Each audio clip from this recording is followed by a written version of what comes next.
Hello guys, तो आज मैं स्टार्ट करती हूँ पाइथन प्रोग्रामिंग का new topic which is list.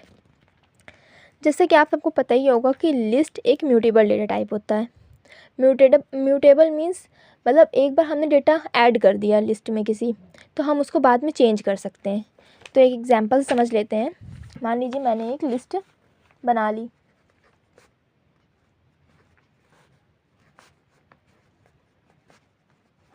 ठीक, अब मैं चाहती हूँ कि मुझे इंडेक्स 1 पर मुझे 2 नहीं चाहिए, मुझे 20 चाहिए। तो मैं इसको अपडेट कर सकती हूँ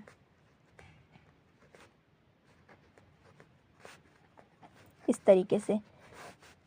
इसी का मतलब होता है म्यूटेबल, कि हम एक बार लिस्ट में डेटा डालने के बाद भी उसे चेंज कर सकते हैं। ऐसा हम लोग स्ट्रिंग में नहीं कर सकते, बट ऐसा हम लोग लिस्ट में कर सकते हैं। That's why list is a mutable data type. आप इसका स्क्रीनशॉट ले लीजिए पढ़ने के लिए। तो आते हैं अब लिस्ट के ऑपरेशंस पे। लिस्ट के ऑपरेशंस बेसिकली होते हैं कॉन्केटिनेशन, जो स्ट्रिंग्स में थे वही लिस्ट में भी होते हैं same. Concatenation, repetition, membership and slicing. Okay, तो कॉन्केटिनेशन मीन्स ज्वाइन करना दो चीज़ों को। तो दो लिस्ट है हमारे पास, तो हम उन्हें ज्वाइन करेंगे प्लस ऑपरेटर से। प्लस ऑपरेटर जो होता है उसी को हम कॉन्केटिनेशन ऑपरेटर बोलते हैं। ओके, तो इसको मैं आपको एग्जांपल के थ्रू समझा दे रही हूँ। जैसे कि मैंने एक लिस्ट ली, लिस्ट 1, 2, और एक मैंने लिस्ट ली लिस्ट 2, 3, 4। अब हमें इन दोनों को ज्वाइन करना है, तो हम इसको प्लस ऑपरेटर के थ्रू यानी कि कॉन्केटिनेशन ऑपरेटर के थ्रू ज्वाइन करेंगे। तो इसका आउटपुट हमारा आएगा 1, 2, 3 एंड 4। ओके, अगर मैं पहले लिस्ट 2 लिखती फिर लिस्ट 1 लिखती, तो फिर हमारा आउटपुट रहता 3, 4, 1, 2। ओके, अब रिपीटेशन ऑपरेटर देख लेते हैं। नाम से जैसे कि पता चल रहा है कि रिपीट होता है इसमें, इसे रिपीट होती हैं चीज़ें। अब मैं जितनी बार मुझे रिपीट करना है, मैं उतने टाइम एस्ट्रिक यूज़ करके उसके आगे, मतलब मैं एस्ट्रिक यूज़ करके जितनी बार मुझे रिपीट करना है उतनी बार वो नंबर लिख दूँगी। जैसे कि मान लीजिए मुझे लिस्ट मैंने एक ली, उसमें मैंने लिखा हेलो। अब मुझे ये हेलो चाहिए 4 बार। लिस्ट 1 लिख के उसको अब मुझे 4 बार चाहिए, तो एस्ट्रिक का साइन लगाएंगे। ये होता है रिपीटेशन ऑपरेटर के नेम से इसको जानते हैं। बेसिकली है ये वो एस्ट्रिक का साइन ही। 4 टाइम्स मुझे चाहिए हेलो, तो मैं 4 लिख दूँगी। तो आउटपुट में मुझे मिल जाएगा हेलो 4 टाइम्स। कॉमा से सेपरेट रहेगा, अलग अलग ये नहीं कि अलग लिस्ट बनाएं आप बार बार। एक ही लिस्ट में 4 बार कॉमा से सेपरेट रहेगा इस तरीके से। स्क्रीनशॉट ले लीजिए आप। और मेंबरशिप ऑपरेटर दो तरीके के मेंबरशिप ऑपरेटर होते हैं, एक इन होता है, एक नॉट इन होता है। इन मीन्स अगर एलिमेंट प्रेजेंट है लिस्ट में हमारा तो ट्रू देगा, अगर एलिमेंट हमारा प्रेजेंट नहीं है तो वो फॉल्स रिटर्न करेगा हमें। दोनों नॉट इन और इनका एक साथ एग्जांपल समझा दूंगी। नॉट इन का भी वही मतलब है। नॉट इन का जैसे मैंने आपको पहले बताया था कि अगर प्रेजेंट नहीं है एलिमेंट लिस्ट में तो वो फॉल्स नहीं है, अगर प्रेजेंट नहीं है लिस्ट में तो ट्रू रिटर्न करेगा। और अगर प्रेजेंट नहीं होगा, सॉरी मैं कंफ्यूज हो गई।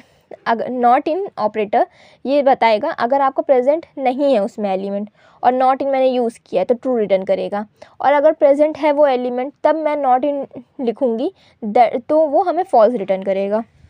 ओके, तो एग्जांपल्स एक बार समझ लेते हैं।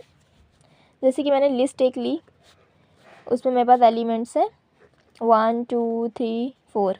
ठीक, अब मैं लिखूँगी 1 इन लिस्ट 1। तो 1 हमारा लिस्ट 1 में है, बिल्कुल है, तो ये हमारा आउटपुट दे देगा ट्रू। अब यही मैं लिखूँगी 20 इन लिस्ट 1।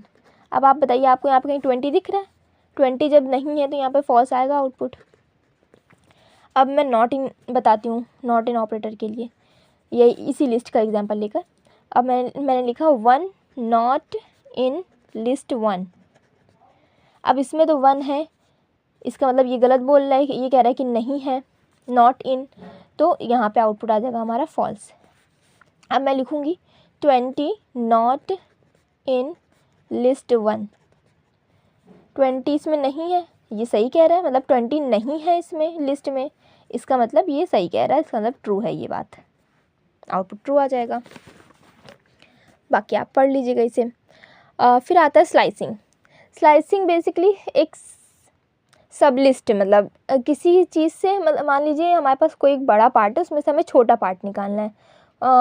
फॉर एग्ज़ाम्पल मान लीजिए एक एप्पल है, उसमें से हमें एक स्लाइस चाहिए एप्पल की, तो वो हम स्लाइस बोलते हैं ना उसको, क्योंकि हमें एक पार्ट चाहिए उस एप्पल का, सब लिस्ट टाइप्स, मतलब इसमें सब लिस्ट है तो सब लिस्ट बोलते हैं, स्ट्रिंग होता है तो सब स्ट्रिंग बोलते हैं। तो स्लाइस वही होता है जब हम किसी बड़ी चीज़ से छोटा पार्ट निकालते हैं। ये आप रीड आउट कर लीजिएगा तो इसका सिंटैक्स समझ लेते हैं। यहाँ पे लिस्ट का नेम होता है, आपने जो लिस्ट का नेम यूज़ किया होगा वो यहाँ पे रहेगा। बाकी आप ये इसका शॉर्ट ट्रिक याद रखिएगा, SSS, start, stop and step. Start जहाँ से हमारी लिस्ट हमें स्टार्ट करनी, जहाँ से हमें पार्ट अपना स्टार्ट करना आएगा, ठीक। और जहाँ पे एंड करना है, मतलब हमें कुछ पार्ट जो चाहिए वो हम कहाँ से स्टार्ट कर रहे हैं अपना, वो स्टार्ट में आएगा। और अगर हम नहीं लिखेंगे वहाँ पे, कुछ मेंशन नहीं करेंगे, तो बाय डिफ़ॉल्ट वो 0 से स्टार्ट हो जाएगा। और स्टॉप जहाँ पे हमें जो हम पार्ट निकाल रहे हैं हमें वो एंड करना है, वो हमारे स्टॉप पार्ट में रहेगा। स्टॉप बेसिकली इंडेक्स, मतलब जो मैंने नंबर दिया है वो -1 तक चलेगा, क्योंकि वो ये इंडेक्सेस होते हैं ना। यहाँ पे अगर मैंने 3 लिखा हुआ है तो ये 3 - 1 तक पूरा इंडेक्स लेके आएगा, 2 इंडेक्स तक मतलब पूरा चलेगा ये। स्टॉप, अगर स्टॉप में हमने कोई वैल्यू नहीं दी तो वो लेंथ ऑफ द लिस्ट तक चलेगा। स्टेप, बाय डिफ़ॉल्ट स्टेप वो होता है कि इंटरवल होता है स्टेप एक तरीके से। जैसे कि मान लीजिए फॉर एग्जांपल, जैसे कि मान लीजिए मैंने एक लिस्ट ली, यहाँ पे 1 2 3 है। अब मुझे यहाँ पे अपन स्टेप्स लिखने हैं। अब मुझे 2 स्टेप से अपनी स्ट्रिंग प्रिंट करानी है, लिस्ट प्रिंट करानी है। तो 2 0 से देखेंगे, 0 और +2 करेंगे इसमें, तो यानी कि ये वाला पार्ट आएगा मेरे पास, इंडेक्स 2 वाला पार्ट आ जाएगा, दैट इज़ 3। ये आउटपुट हो जाएगा हमारा।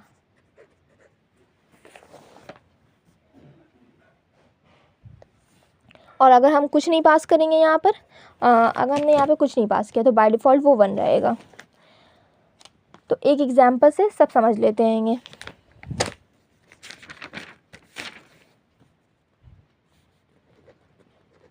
लिस्ट 1 है मेरे पास, 1 2 3 4, ठीक। अब मुझे इसमें से कुछ पार्ट चाहिए, पूरा मुझे चाहिए ही नहीं, तो मैं लिखूँगी लिस्ट 1। अब मुझे चाहिए इंडेक्स 1 से लेके इंडेक्स 3 तक की वैल्यू चाहिए। तो हम 1 चाहिए तो 1 इंक्लूड रहेगा, 3 तक का मुझे पूरा चाहिए तो मैं यहाँ पे 4 पास करूँगी, ठीक, क्योंकि -1 तक ही चलता है। तो यहाँ पे मुझे मिल जाएगा आउटपुट में 2 मिल जाएगा, मुझे 3 मिल जाएगा एंड 4 मिल जाएगा।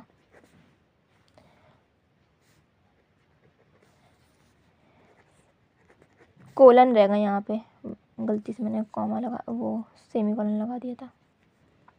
लिस्ट 1,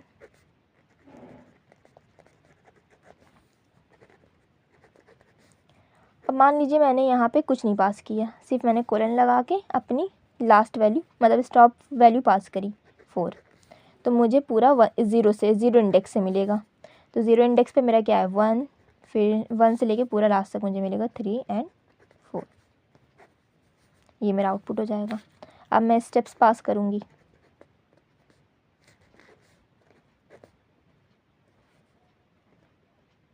मान लीजिए मैंने यहाँ पे ना स्टॉप दिया, ना स्टार्ट दिया, ना स्टॉप दिया, केवल मैं स्टेप दे रही हूँ। तो 0 से स्टार्ट होगा तो हमें 1 तो मिलेगा। 0 + 2 करेंगे तो हमारा ये वाला पार्ट आ जाएगा 3। अब यहाँ पे जब मैं ये मेरे कितने इंडेक्स पे है, 0 1 2, 2 पे है, 2 + 2 करूँगी तो 4। अब मेरा 4th इंडेक्स पे तो कोई वैल्यू है ही नहीं, तो यहाँ पे अब कुछ नहीं आएगा, बस इतना ही मेरा आउटपुट रहेगा। ओके, बस इतना ही सा है एग्जाम्पल। तो चलिए अब आगे आते हैं लिस्ट के मेथड्स पे। लिस्ट के मेथड बहुत इंपॉर्टेंट होते हैं AKTU में। इससे रिलेटेड प्रोग्राम्स भी आते हैं, मतलब प्रोग्राम इसके इजी होते हैं। बस आपको सीधा क्वेश्चन दिया रहेगा कि आप बताइए कि इस लिस्ट की कितनी लेंथ है, तो जब आपको मेथड पता होगा तभी तो आप बता पाएंगे कितनी उसकी लेंथ है। डायरेक्टली आपको पता है, बट वहाँ पे तो प्रोग्राम के थ्रू बताना है, तो हम मेथड के थ्रू ही बता पाएंगे। तो आपको ये सारे मेथड लर्न कर लेने, मैं आपको बहुत ईजिली बताऊँगी, तो आप बस यहाँ पे ये रीड आउट भी कर लेंगे ईजिली, तो आपको और समझ में आ जाएगा। तो एक एक करके देख लेते हैं। लेंथ, ये शॉर्ट में हम लोग लेंथ लिखते हैं, ठीक। तो लेंथ से हमें लिस्ट की लेंथ पता चलती है। जैसे कि यहाँ पे मैंने एक लिस्ट पास कर रखी है 10, 20 एंड 30। अब मुझे लेंथ ऑफ लिस्ट निकालनी, तो मैं लेंथ और मेथड के अंदर पास कर दूँगी अपनी लिस्ट का नेम, ठीक। तो सॉरी यहाँ पे 3 आएगा,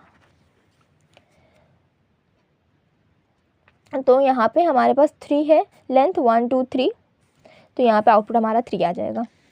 फिर हम ये एक लिस्ट होता है, लिस्ट मेथड होता है बाय डिफ़ॉल्ट, मतलब लिस्ट मेथड होता है, तो ये हमारी लिस्ट क्रिएट करता है। जैसे कि मान लीजिए मैंने एक लिस्ट 1 लिखा और इसमें लिख दिया लिस्ट, ये मेथड बना दिया इसका, तो ये लिस्ट 1 जो है हमारी क्रिएट हो जाएगी। केवल मैंने यहाँ पे लिस्ट 1 लिखा था, लिस्ट 1 लिखने से कोई लिस्ट थोड़ी ना बन जाएगी।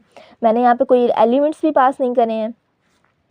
लिस्ट बनाने के लिए तो हमें स्क्वायर ब्रैकेट्स यूज़ करने पड़ते हैं ना, तो हमने बस मेथड क्योंकि हमें दिया है पाइथन ने बाय डिफ़ॉल्ट, तो हमने भी मेथड पास किया, तो इसने हमारी एक एम्प्टी लिस्ट बना दी।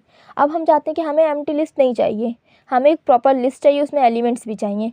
तो हम बस क्या करेंगे, उसमें सिंपली लिस्ट में हम अपने आर्ग्यूमेंट्स पास कर देंगे। हम डायरेक्टली भी यहाँ पे आर्ग्यूमेंट पास कर सकते हैं और किसी अदर डेटा टाइप्स के थ्रू भी आर्ग्यूमेंट पास कर सकते हैं, लाइक स्ट्रिंग हो गया, टपल हो गया। तो आप देखिए मैंने स्ट्रिंग के थ्रू यहाँ पे करा है, मैंने AEIOU लिख दिया, यहाँ पे कोई स्पेस नहीं है, ओके। तो मैंने अपने लिस्ट मेथड के अंदर str1 पास किया, तो हमारी एक लिस्ट क्रिएट हो जाएगी। यहाँ पे सारे एलिमेंट सेपरेट रहेंगे, AEIOU सब अलग अलग आ जाएंगे, ओके। फिर आता है हमारा अपेंड। अपेंड बहुत इंपॉर्टेंट है, इसका अपेंड और एक्सटेंड इन दोनों में डिफरेंस भी पूछा जा सकता है आपसे, तो आप अपेंड और एक्सटेंड तो अच्छे से देखेंगे। अपेंड जो होता है वो सिंगल एलिमेंट ऐड करने के लिए होता है, और जो हमारा एक्सटेंड होता है वो हमारे मल्टीपल एलिमेंट्स को ऐड करने के लिए होता है। तो एक वो एग्जांपल देखते हैं। लिस्ट 1 है, यहाँ पे 10 20 है। अब मुझे लिस्ट 1 में अपेंड करना है 50, 1 एलिमेंट, सिंगल एलिमेंट ही ऐड कर सकते हैं, 50 अपेंड करना है। तो यहाँ पे मैंने 50 लिख दिया अपेंड के अंदर, तो मेरी लिस्ट 1 में 50 ऐड हो जाएगा। अब मैं अगर यहाँ पे 50, 30 भी लिखी होती तो मेरा टाइप एरर जनरेट हो जाता। हम नहीं कर, अगर हमें दोनों लिखना है तो हमें वो स्क्वायर ब्रैकेट के अंदर पास करना पड़ेगा इस तरीके से, क्योंकि ये as a single list treat किया जाएगा, ये सिंगल एलिमेंट की तरह ट्रीट किया जाएगा, ओके। तो आउटपुट में भी आपका ये सेपरेट नहीं आएगा, ये आपका एक लिस्ट की तरह ही, मतलब एक नेस्टेड लिस्ट की तरह पास होगा, देख सकते हैं आप। बट अगर यही एक्सटेंड होता तो ये आपकी एज अ नेस्टेड लिस्ट ना पास होता, ये आपके इंडिविजुअल एलिमेंट्स की तरह पास होता। तो एक्सटेंड भी आगे देख लेते हैं। जैसे ये एक्सटेंड है, एक्सटेंड में मल्टीपल एलिमेंट्स आप पास कर सकते हैं, सिंगल ही पास करते हैं, बट मल्टीपल के लिए ही ये यूज़ होता है, क्योंकि सिंगल के लिए हम अपेंड भी यूज़ कर सकते हैं। अब मुझे एक्सटेंड में मान लीजिए, चलिए एक्सटेंड के लिए मैं आपको इंडिविजुअल बताती हूँ। लिस्ट 1 है मेरे पास, मेरे पास में 1 2 3 है, ठीक। अब मुझे लिस्ट 1 में एक्सटेंड करना है 4 5, तो हमारी लिस्ट 1 प्रिंट करनी है मुझे, तो यहाँ पे आ जाएगा 1 2 3 एंड 4 5, ठीक। तो ये हमारा आउटपुट हो जाएगा। अब लिस्ट 1 मेरे पास है 1 2 3, और एक अनदर लिस्ट है मेरे पास लिस्ट 2 है हमारे पास 4 एंड 5, ठीक। अब मैंने लिस्ट 1 में अपेंड करना है, सॉरी एक्सटेंड करना है लिस्ट 2, ठीक। तो ये हमारा लिस्ट 1 फिर मुझे प्रिंट करनी है, तो ये हमारा इस तरीके से होगा 1 2 3 4 5 इंडिविजुअल एलिमेंट्स आएंगे, नेस्टेड लिस्ट की तरह नहीं आएंगे। चलिए एक एग्जांपल और ले लेते हैं, यही वाला नहीं, ये पहला वाला एग्जांपल लेते हैं। लिस्ट 1 अरे इंडी बना दे रही हूँ मैं एक बार। फिर मुझे लिस्ट 1 में एक्सटेंड करना है।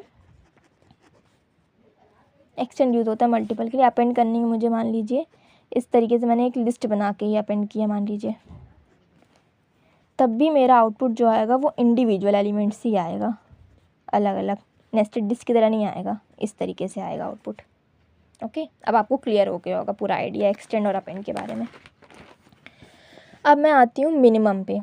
मिनिमम नाम ही समझ में आ रहा है, मिनिमम लिस्ट का मिनिमम एलिमेंट आपको रिटर्न कर देगा। मैक्सिमम लिस्ट का मैक्सिमम एलिमेंट आपको रिटर्न कर देगा। यहाँ पे मिनिमम 10 है, ये रिटर्न कर देगा। मिनिमम ऑफ लिस्ट 1 पास करेंगे तो 10 रिटर्न हो। यहाँ मैक्सिमम ऑफ मेथड के अंदर लिस्ट 1 पास करेंगे, जो हमारी लिस्ट होगी जिसमें से हमें चाहिए आउटपुट। यहाँ मैक्सिमम में 2, तो ये आ जाएगा सम। जो लिस्ट हमने अपने सम में आर्ग्यूमेंट एज आर्ग्यूमेंट पास किए उसका ही सम रिटर्न कर देगा, 1 + 2 विच इज़ 3। अब पॉप में हमें इंडेक्स पास करना होता है। पॉप एलिमेंट में हमें मान लीजिए जो एलिमेंट डिलीट करना, हमें उसका इंडेक्स पास करना होता है। तो पॉप क्या करता है, पॉप हमें वो एलिमेंट पहले तो रिटर्न करेगा और फिर जब हम और उसमें से रिमूव भी कर देगा लिस्ट में से। जब अपनी लिस्ट 1 प्रिंट कराएंगे तो हम देखेंगे कि हाँ वो एलिमेंट वहाँ से रिमूव हो चुका है। रिमूव, और अगर हमने जो इंडेक्स, अगर मैंने कोई इंडेक्स यहाँ पे पास नहीं किया है तो वो पॉप मेथड क्या करेगा, वो जो हमारा लास्ट एलिमेंट होगा लिस्ट का वो रिटर्न करेगा यहाँ पर एंड रिमूव भी कर देगा लिस्ट से। हमारे जब हम प्रिंट कराएंगे तो वो एलिमेंट वहाँ पे प्रेजेंट नहीं रहेगा। रिमूव क्या करता है, इसमें हमें इंडेक्स नहीं पास करना होता है, इसमें हमें एलिमेंट पास करना होता है। इसमें डायरेक्टली हमें एलिमेंट पास करना होता है। मान लीजिए हमने जो एलिमेंट पास किया है वो मल्टीपल टाइम्स है लिस्ट में हमारी, तो रिमूव क्या करता है, जो उसे पहली बार मिलेगा, जो उसी पहली बार एलिमेंट मिलेगा वो उसी को रिमूव करेगा।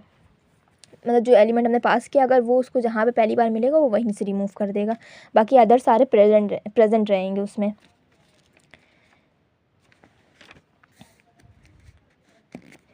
फिर आते हैं हम इंसर्ट पे। इंसर्ट में मान लीजिए हमें कोई न्यू एलिमेंट उसमें इंसर्ट करना है। मान लीजिए मेरे पास एक लिस्ट है 1 2 3, अब मुझे इसमें 4 भी इंसर्ट करना है तो मैं पास करूँगी list1 डॉट इंसर्ट में अपना आर्ग्यूमेंट पास करूँगी 4, जो मुझे एलिमेंट इंसर्ट करने मैं वो पास कर दूँगी। तो ये हमारा जब हम अपनी लिस्ट 1 प्रिंट करेंगे तो वो इंसर्ट हो चुका होगा। फिर काउंट क्या करता है, हमने जो काउंट में पैरामीटर पास कर रखा है, यहाँ पर जो पैरामीटर पास कर रखा है वो चेक करेगा लिस्ट में वो कितनी बार आया है, वो लिस्ट में कितनी बार अपेयर हुआ है वो एलिमेंट, वो काउंट करके आपको बता देगा। ठीक, तो मान लीजिए मैंने यहाँ पे लिस्ट 1 ली, यहाँ पे मेरा 2 3 बार मैंने लिखा हुआ है, तो list1 डॉट काउंट करेंगे, उसमें मैंने आर्ग्यूमेंट दे दिया 2। अब मुझे मतलब तो अब ये मुझे काउंट करके बताएगा कि आपका 2 जो है वो कितनी बार आया है लिस्ट में, तो 3 टाइम्स आया है, देख सकते हैं आप क्लियरली। तो आउटपुट में आपका 3 आ जाएगा। इंडेक्स क्या करता है, आपको आपकी लिस्ट है तो आपने जो इंडेक्स पास किया होगा, सॉरी इंडेक्स के अंदर जो एलिमेंट पास किया होगा ये उसका इंडेक्स आपको रिटर्न करके देता है। इंडेक्स एलिमेंट आपको इंडेक्स रिटर्न करके देता है जो आपने एलिमेंट पास कर रखा है एज अ आर्ग्यूमेंट अपने इंडेक्स मेथड के अंदर। ओके, अब मैंने यहाँ पे इंडेक्स मेथड के अंदर 2 पास कर रखा है, अब 0 1 2, ठीक, अब इसका इंडेक्स क्या है 1 है, तो आपको आउटपुट में 1 मिल जाएगा। अब मान लीजिए मैंने ऐसा एलिमेंट पास कर दिया जो लिस्ट में नहीं है हमारी, अब देखिए यहाँ पे आपको कहीं 5 दिख रहा है, लिस्ट में नहीं है, तो हमारे पास वैल्यू एरर जनरेट हो जाएगा और उसमें लिख के आ जाएगा 5 इज़ नॉट इन लिस्ट। और आपने मान लीजिए कोई अदर एलिमेंट भी दिया हो जो लिस्ट में आपकी नहीं है, तो वो एलिमेंट यहाँ पे लिखेगा और लिख देगा is not in list. Okay, तो यहाँ से आपकी लिस्ट कंप्लीट होती है, आपकी लिस्ट इतनी ही है। Thank you so much.